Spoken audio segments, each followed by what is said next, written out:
ابھی تک نے علم کے پہلے کتنی رکھتے ہیں اور بعد میں کتنی رکھتے ہیں. فجر کی سنتیں کب پڑھنی چاہیے؟ سنو فجر کی سنتوں کے بارے میں. میرے رسول کریم سید عالم صلی اللہ تعالی علیہ وسلم سے ایک صحابی نے پوچھا تھا، حضور میری فجر کی سنتیں رہ گئیں یا رہ جاتی ہیں تو حکم کیا ہے؟ کیا انداز ہے حضور کا. بخاری مسلم کے لفظ سنو. حضور سید عالم صلی اللہ علیہ وسلم فرمانے لگے، اس نے کیا پوچھا تھا؟ حضور جواب کیا دیتے؟ فرمایا فجر کی سنتیں کبھی نہ چھوڑنا. فجر کی پہلی 2 سنتیں کبھی نہ چھوڑنا. یا رسول اللہ صلی اللہ تعالی علیہ وسلم میری رہ گئی ہیں، رہ جاتی ہیں. فرمایا فجر کی 2 سنتیں نہ چھوڑنا. فرمایا فجر کی پہلی 2 سنتیں مجھے دنیا اور دنیا کے اندر جو کچھ ہے وہ سب سے زیادہ پیاری ہے. فجر کی 2 سنتیں دنیا اور دنیا میں جو کچھ ہیں مجھے وہ سب سے زیادہ پیاری ہیں. اس لیے فجر کی سنتیں نہ چھوڑنا. اپنا ذوق، اپنی طبیعت، ہم نے نا ذوق غلط بنا لیا. اگر 20 بندے کہہ بھی دیں گے تو نے بڑی شاندار تلاوت کیا تو کیا اس سے بنے گا؟ 100 بندہ کہہ بھی دے تیری کیا بات ہے، کیا بات ہے نعت خاں کی، کیا بات ہے علامہ صاحب کی، پیر صاحب کی، پیر مہر علی شاہ صاحب رحمت اللہ علیہ. آپ تشریف فرما تھے تو آپ کے ایک ہی بیٹے بابو جی جن کو کہا جاتا ہے، جس دن صاحبزادے پیدا ہوئے تو خادم نہ وہاں سے نکلا. ان لوگوں کے شوق اور طرح کے تھے نا، تو ان کی توجہ بھی اپنے شوق کی طرف رہتی. تو خادم نکلا اندر سے، پیر صاحب مبارک ہو، پیر صاحب مبارک ہو، پیر صاحب مبارک ہو، پیر صاحب مبارک ہو. شور کر رہا ہے تو پیر صاحب کو وجد ہو گیا. اللہ اکبر، اللہ اکبر، اللہ. کیا ہوا؟ کس بات کی مبارک دے رہے ہو؟ اس کی حضور اللہ نے بیٹا دیا. تو آپ فرمانے لگے اچھا حضور آپ کیا ہوا؟ آپ تو پریشان ہو گئے. فرمانے لگے جب تو نے 3 دفعہ کہا نا مہر علی کو مبارک ہو تو میں سمجھا تھا شاید تجھے کسی نے بتا دیا ہے کہ مہر علی سے اللہ راضی ہوگی. میں سمجھا تھا کہ شاید تو یہ خبر لے کے آیا ہے کہ کسی نے بتایا ہے کہ مجھے آج خبر ملی ہے کہ مہر علی سے رب اچھا پتر ہوا ہے. الحمدللہ، اللہ کا شکر ہے. پر میرے لیے مبارک کا دن وہ ہوگا جب میرا رب کہے گا کہ میں مہر علی سے راضی ہوں. میرے محبوب کہیں گے کہ میں مہر علی سے. آپ بات کو سمجھیں. شوق ہی کسی اور طرف تھا، دل ہی کہیں اور لگا ہوا تھا، طبیعت ہی کہیں اور مائل تھی. کوئی وظیفہ پوچھتے تھے تو پڑھتے تھے وہ لوگ، کچھ اللہ اللہ انہیں بتائی جاتی تھی تو کرنے کا ذوق رکھتے تھے. طبیعت تھی، قائل تھے. حضرت ربیع کہتے ہیں میں بڑی دور سے سفر کر کے گیا حضرت اویس کرنی سے ملنے، بڑی دور سے. اور جب میں پہنچا تو فجر کا وقت تھا. تو حضرت اویس کرنی کو میں نے پا لیا تو وہ نماز پڑھ کے نا قرآن شریف لے کے بیٹھ گئے. فرماتے ہیں اشراق چاشت کا وقت ہوا تو نفلوں کی نیت باندھ لی. محدث ابن الجوزی نے لکھا ہے، فرماتے ہیں پھر جب زوال کا وقت ہوا تو مسجد میں جھاڑو دینے لگ گئے. زور کی نماز پڑھ کے تو عصر کی تیاری تک وہ مسجد میں بیٹھے رہے. اور میرے نبی پاک علیہ السلام نے فرمایا جو نماز کے انتظار میں بیٹھا ہو وہ نماز ہی میں ہے، وہ نماز ہی میں ہے. فرمایا میری دنیا، میری امت کی جو رہبانیت ہے نا وہ اتنی ہے کہ نماز کا انتظار کرے. اذان کے بعد نماز کا یہ راہب ہے، یہ اس وقت چھوڑ کے بیٹھے ہیں سارا کچھ. فرماتے ہیں عصر تک انہوں نے اللہ اللہ کی، پھر مغرب تک کی. عشاء کی نماز ہوئی تو نماز پڑھی تو وہ تھک گئے. اب مجھے وہ فارغ ہوں، مصلی چھوڑے تو میں ملاقات کروں نا. کہ آپ حیران نہ ہو کہ اتنی دیر بندہ کیسے اللہ اللہ کر. ہم نے کی نہیں نا، اس لیے ہم پریشان ہیں. جو عادی ہوتے ہیں وہ کر بھی لیتے ہیں. وہ یہ کام، میری بات کی سمجھ آ رہی ہے؟ جب جاتے ہو کسی دفتر میں تو 8 گھنٹے کھڑے رہ لیتے ہو نا، مجبوری ہوتی ہے تو کھڑے رہا جا سکتا ہے. پاسپورٹ کے دفتر بولیے، امیگریشن کی لائنوں میں، اور میں نے تو ایمبیسیوں میں بندے 12 گھنٹے پہلے جا کے کھڑے دیکھے، رہ لیتے ہیں کھڑے. تو اگر ان کاموں کے لیے رہا جاتا ہے تو اللہ رسول کے لیے بھی کھڑے رہا جا سکتا ہے. تو فرمانے لگے کہ جب عشاء کی نماز کے بعد آخر انسان تھے، تھک گئے، نیند کا غلبہ ہوا تو تھوڑی ایسے آنکھ بند ہوئی تو کھلی تو رونے لگے. حضرت ویسے کرنی رو کے کہنے لگے مالک مجھے غافل تو نہ کر، ابھی میں نے کیا بھی کچھ نہیں، دن ختم ہو گیا، کوئی نفل نہیں، کوئی اللہ اللہ نہیں، اللہ مجھے غافل نہ کر، میری مدد فرما. فرماتے ہیں جب وہ روئے تو میرے ساتھ جو شخص تھا میں نے کہا اٹھو چلیں. کہنے لگا حضور ملنا نہیں. فرمایا جو میں لینے آیا تھا وہ مجھے مل گیا ہے، جو میں ان سے سیکھنے آیا تھا وہ مجھے نصیب ہو گیا، اب اور میں نے کیا لینا، ختم ہو گئی بات، اٹھو چلیں. اللہ کے بندوں نے حضرت ربیہ بن کعب اسلمی رضی اللہ تعالیٰ عنہ فرماتے ہیں کہتے ہیں جب بنو قریظہ اور بنو نذیر یہودیوں کے ساتھ حضور علیہ السلام نے جنگ کا اعلان فرمایا تو وہ دشمن ہو گئے. ہمیں خطرہ تھا کہ وہ رات کو کہیں محبوب کو تکلیف نہ دیں، تو کچھ لوگ نا تلواریں لے کے نبی پاک کے دروازے پہ پہرے داری کرتے تھے. گن مین رکھنا حرام نہیں، اگر کسی کو واقعی خطرہ ہو تو اس کے لیے سنت بھی ہے. حضرت علی المرتضیٰ تلوار لے کے حضور کے گھر کا پہرا دیتے تھے.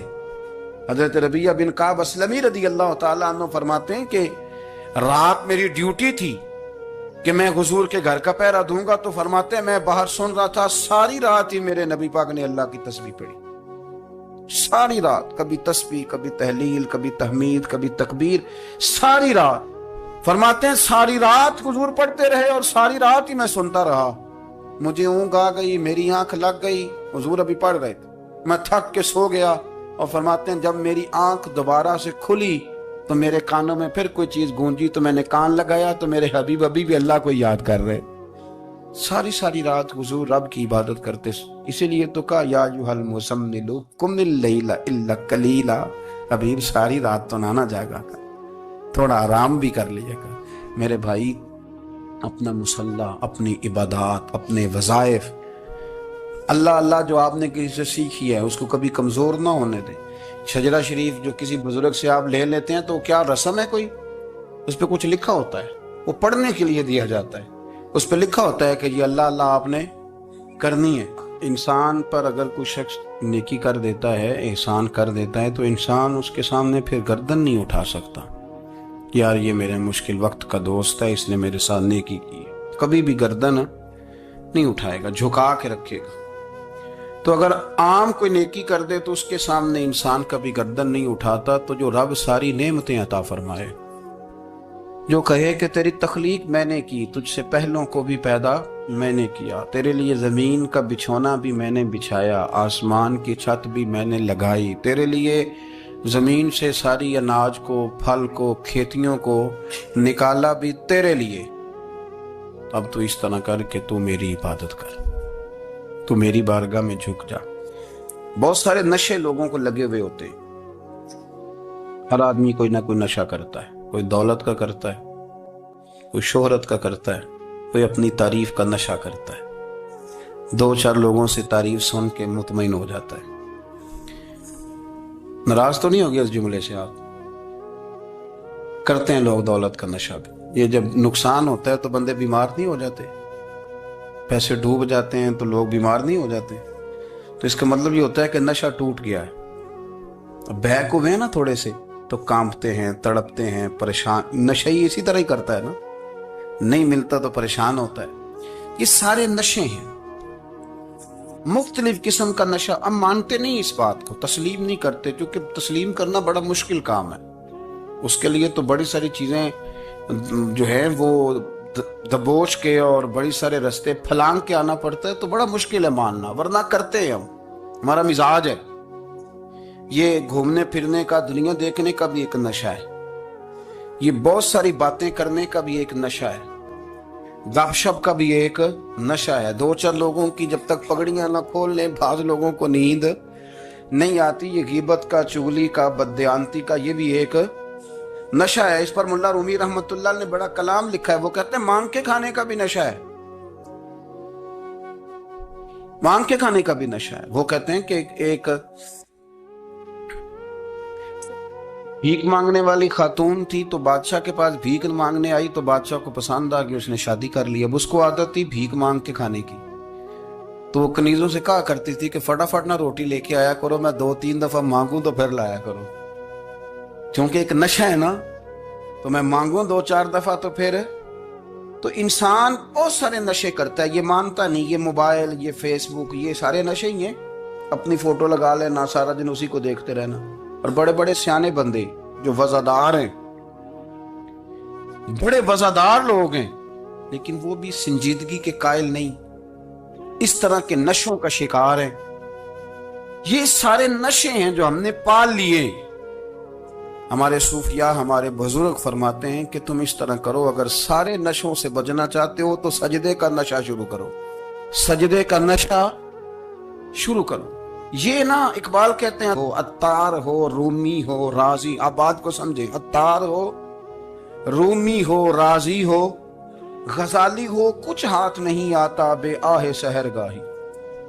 کہتے بہت بڑا صوفی ہو جیسے فرید الدین عطار تھے، بہت بڑا تصوف کا امام ہو جیسے امام غزالی تھے، بہت بڑا تفسیر کا استاد ہو جیسے امام رازی ہو، عطار ہو رومی ہو رازی ہو غزالی ہو، پر کچھ ہاتھ نہیں آتا بے آہ سحر گاہی. اگر سویرے اٹھ کے روتا نہیں نا اللہ کی بارگاہ، اگر تہجد نہیں نہ پڑھتا تو کچھ ہاتھ نہیں آتا بے آہ سحر گاہی. پھر اس کو کوئی چیز نصیب.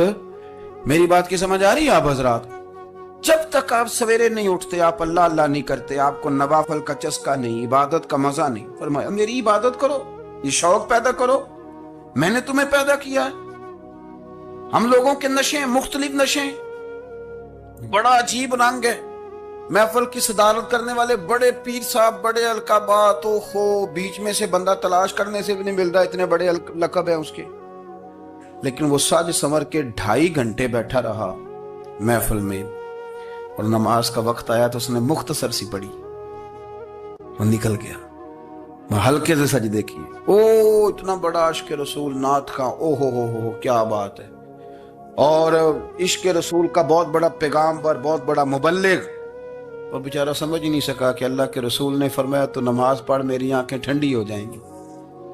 تو یہ نشے کے عادی تو ہیں پر حقیقت کے قائل نہیں. یہ بس ٹھیک ہے خوابوں کی دنیا میں لوگ زندہ ہیں، پر جن کو یہ جو نشہ تھا نا عبادت کا، یہ میرے رسول پاک کی چاہت ہے، یہ میرے نبی کریم علیہ السلام کی. آپ دیکھیں نا حضور مہینوں جا کے غار حرا میں بیٹھتے. کیا وہاں تبلیغ کرتے تھے؟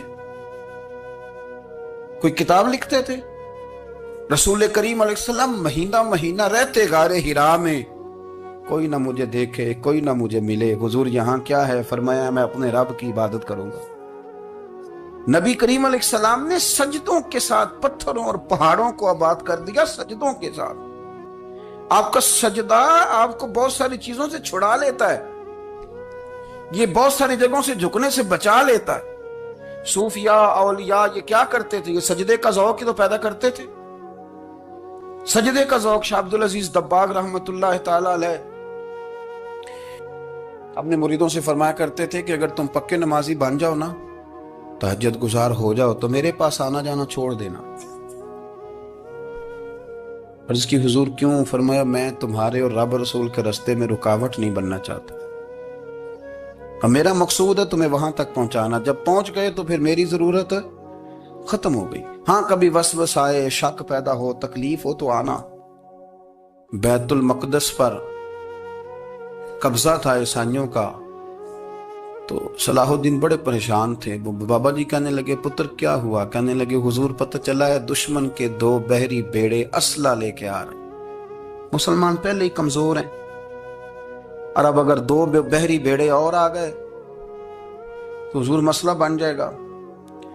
تو میں پریشان ہوں کہ کس طرح یہ کم مسئلے والی ہماری فوج ہے کیسے مقابلہ کرے گی. تو بابا جی کہنے لگے پتر اس طرح کرنا، آج رات تو بھی دعا کرنا اور میں بھی کروں گا. تو بھی دعا کرنا، آپ ناراض نہ ہونا. ہم تو پیروں والے ہیں، ہم تو پیروں کے نوکر غلام ہیں، ہمارا تو گزارا ہی نہیں، ہمیں تو ملتا ہے سارا کچھ وہاں سے. پر میرا سوال یہ ہے کہ تعویذ لینے جاتے ہو نفل کیوں نہیں پڑھتے؟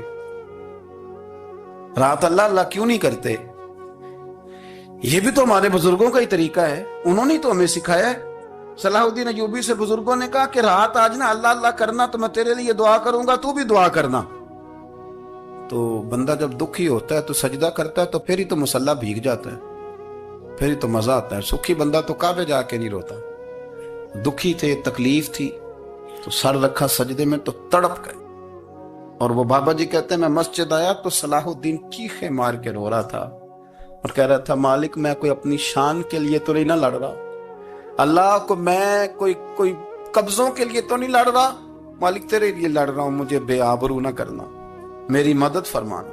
کہتے ہیں میں آیا تھا کہ مسجد میں دعا کروں گا، پر صلاح الدین ایوبی کو روتے دیکھا تو میں لوٹ گیا. تو سویرے صلاح الدین ملے تو بڑے خوش تھے. میں نے کہا پتر کیا ہوا؟ کہنے لگے حضور وہ بحری بیڑے 2 آ رہے تھے نا اسلحہ لے کے، دونوں ڈوب گئے پانی میں.